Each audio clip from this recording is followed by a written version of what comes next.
Melimpahnya vaksin di Amerika Serikat membuka kesempatan bagi wisatawan asing untuk memperoleh vaksin dengan mudah, termasuk wisatawan dari Indonesia. Memang anak saya kuliah di sini.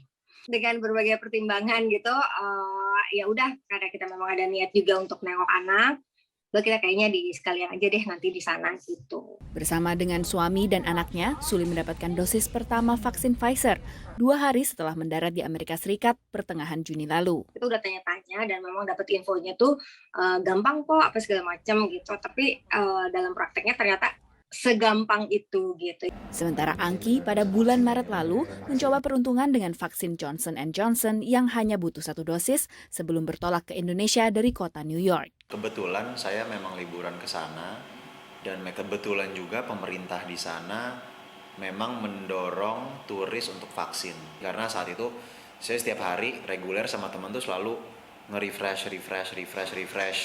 Sempet tuh kayak 3-4 hari tuh memang belum dapat. Sedikitnya 24 negara bagian menyediakan vaksinasi tanpa syarat domisili, menurut data Kaiser Family Foundation. Agen perjalanan di Indonesia menangkap kesempatan ini sebagai peluang. Memang responnya tuh juga sangat bagus gitu.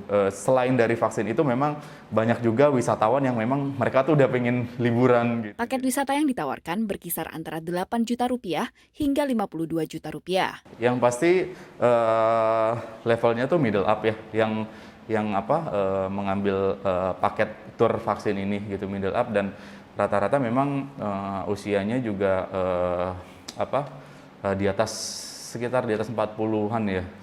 Melimpahnya vaksin di Amerika Serikat juga terdesak tanggal kedaluarsa vaksin. Sejak April lalu, Pusat Pengendalian dan Pencegahan Penyakit Amerika Serikat atau CDC melihat adanya penurunan permintaan vaksin di sejumlah negara bagian. Dengan 3 jenis vaksin yang diizinkan penggunaannya oleh BPOM AS, yaitu Pfizer, Moderna, dan Johnson Johnson, jumlah dosis vaksin yang akan dikembalikan karena kekurangan peminat berpotensi mencapai jutaan dosis. Sekalipun menggiurkan, ahli kesehatan pariwisata mengingatkan protokol kesehatan harus jadi prioritas wisatawan vaksin. There's certainly a lot of concern that somebody from a less well vaccinated area where there's lots of COVID circulating, going to a well-controlled area that they may reintroduce the infection at the destination. Amerika Serikat tidak menerapkan karantina wajib bagi wisatawan yang diizinkan masuk seperti dari Indonesia. Namun di pihak lain, AS hingga kini belum mencabut larangan masuk dari sejumlah negara dengan kasus COVID tinggi seperti Tiongkok, India, Brasil, dan juga Inggris, serta negara-negara Uni Eropa. Dari Jakarta dan Washington DC, Virginia Gunawan dan tim VOA.